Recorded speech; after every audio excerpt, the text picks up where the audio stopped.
To make challah, you will need a KitchenAid fitted with a dough hook. You're going to need some warm water, warm or room temperature is fine. You will need some active dry yeast, a little bit of honey, some sugar, some salt, bread flour, butter, and room temperature eggs. So to make the dough, I'm going to start out with putting my water into my bowl.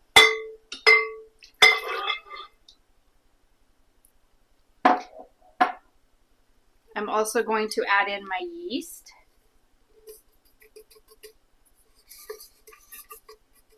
And you want to make sure you have fresh yeast. If your yeast is old, it will not bloom. And the easiest way to determine that is to take your yeast and put it in some warm water, give it a little bit of sugar, and if it starts to come alive and move and kind of look like a lava lamp, then you know that your yeast is good.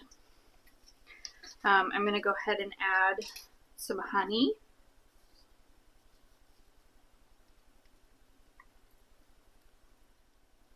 You can get the full recipe on the class page. Then I'm going to go ahead and add in my sugar.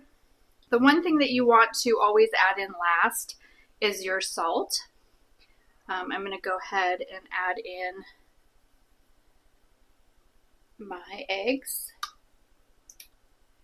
next. And then I'm going to take my butter here and I'm going to just melt it really quick in the microwave. So I'm going to go ahead and add in my butter.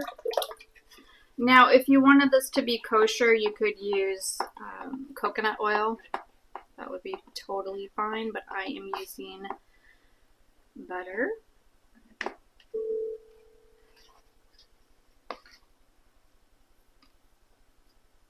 And then I'm going to go ahead and add in my flour. I'm going to just give this a little mix.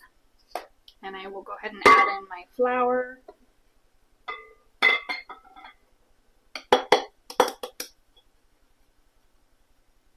And then lastly, I will add my salt. So as I said before, you always want to add your salt last, and you always want to make sure that your water and your yeast are on the bottom of the dough.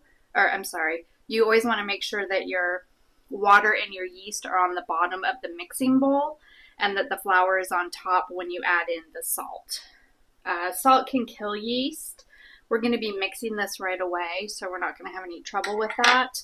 But just in general, it's good to get in the habit of putting your water and your yeast and your sugar and all of those things, and then your flour, and then your salt.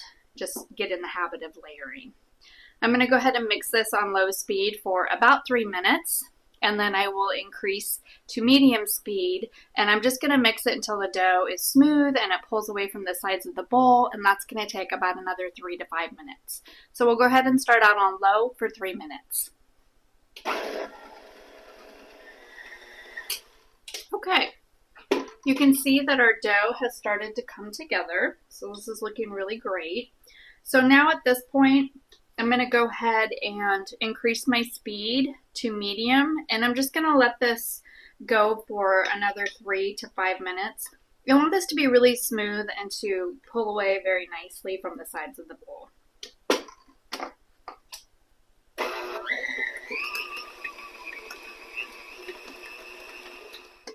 I like to stop every once in a while and pull this off of the dough hook, just so that I can make sure it's really getting nice and mixed together. You also don't want to walk away from your KitchenAid at this point because it will kind of jump around on your counter. Okay, it has been 3 minutes and our dough is beautiful.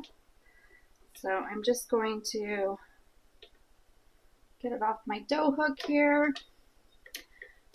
Get this out of my way. Okay, so I have a bowl here, and I'm just going to take a little bit of cooking spray, and I'm just gonna give it a little spray.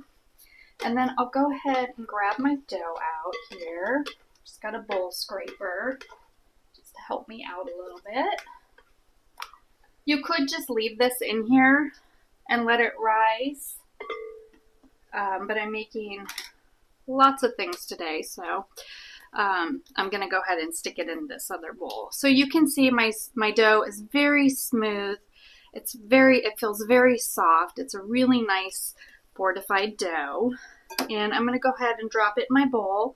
I'll just spray a little bit more cooking spray on top just so that my dough doesn't dry out as it's rising. And then I'm just going to take a little bit of plastic wrap,